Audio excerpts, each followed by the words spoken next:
Good afternoon and welcome back to the channel. Thank you for clicking. It is a gloomy, chilly day outside today, so I thought I would just show you how I stay warm inside my van.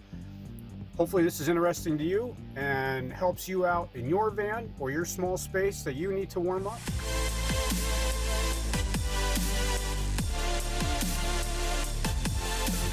Here it is, ladies and gentlemen. Here is the Wave-3 heater. Now, something that's very important about this, if you decide to purchase this for your van or your space that you need to heat up, is purchase this cover for it. It keeps all the dust and any dog hair and debris out of there that can affect the performance of your heater. It is very important that this thing stays clean and it stays covered at all times when you're not using it. So what we do, we just pull this cover off. It's a really nice cover. Camco did a really nice job. This cover's got It's kind of an elastic deal that goes all around there, so it stretches and fits on there nice. And there it is. There is the Wave-3 heater.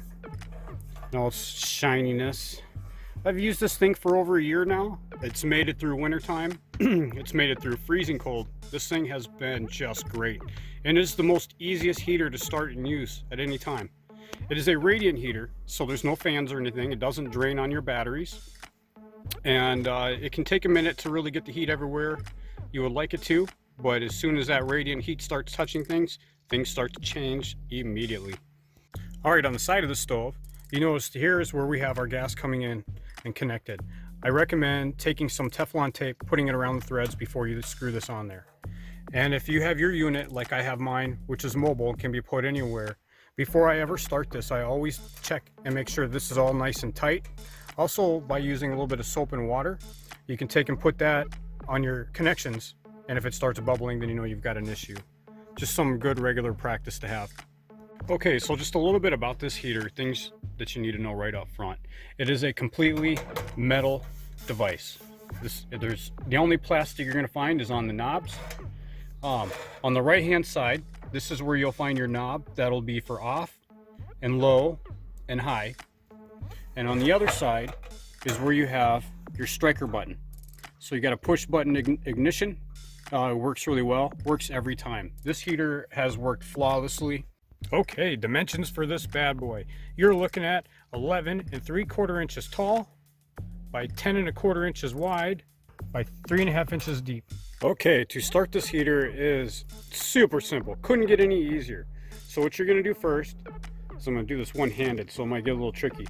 So you're going to take this knob and you're going to push that in. And then you're going to take the other hand and you're going to push that striker button while holding that all the way to the top for about 30 seconds. Once that's going, starting to heat up, you can see that in there. Then we're going to take and turn it all the way down to high. And so you'll notice there, typically I keep this heater on the floor. Like I said, I purchased those little feet for the bottom of the stove that they just screw right in. It's really easy peasy.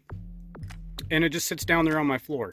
Now this is not a forced air heater, so you're basically waiting for that radiant heat to kind of touch and start warming everything up, which it does beautifully.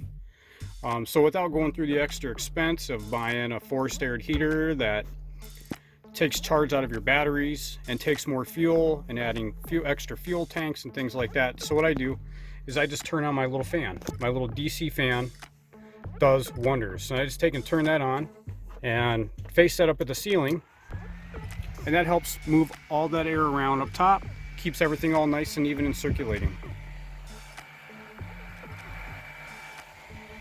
And that's how I make it kind of a forced air heater, and it has worked really well for us. So just doing a quick breakdown of this product, you'll find that it is very easy to use. It sips propane.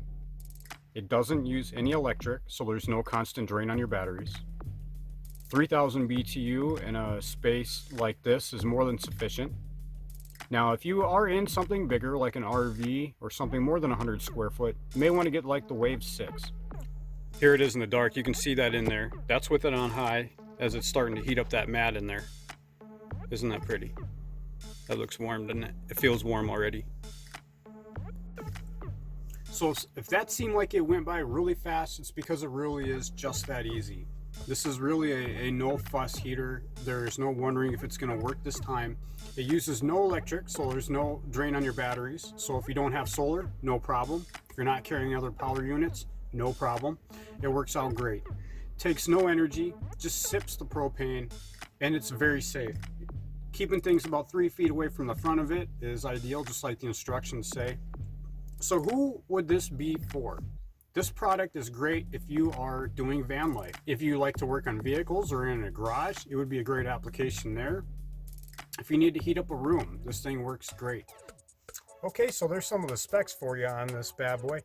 So if you're looking to heat your van or heat another little space, I have found that this has been a great value. It's been safe. It's a catalyst burning heater, so it's meant to burn up those extra gases. The website and Camco says they're safe to run inside, but you know, ventilation is always very important. Other things that are very important to know: on high 3000 BTU, it will burn up roughly 0.032 gallons per hour, and on low, which is 1600 BTU, I believe it only burns like 0.017 gallons per hour, so it is very economical. This thing has been a lifesaver in here. It has made it through its first full winter, and it's just been amazing. The van is pretty well insulated, got about 1.5 inch polyiso insulation all around. I don't have a wall between the front and back, so basically it's just blankets, and I was just super impressed at negative temperatures sitting in the van in a t-shirt. You know, it's subject to vary depending on how you have your van or your space insulated, but in here it has just worked out amazing. We have been so happy to have purchased this unit, and I wouldn't recommend it unless it really worked. So I waited till the end of the season to talk about it.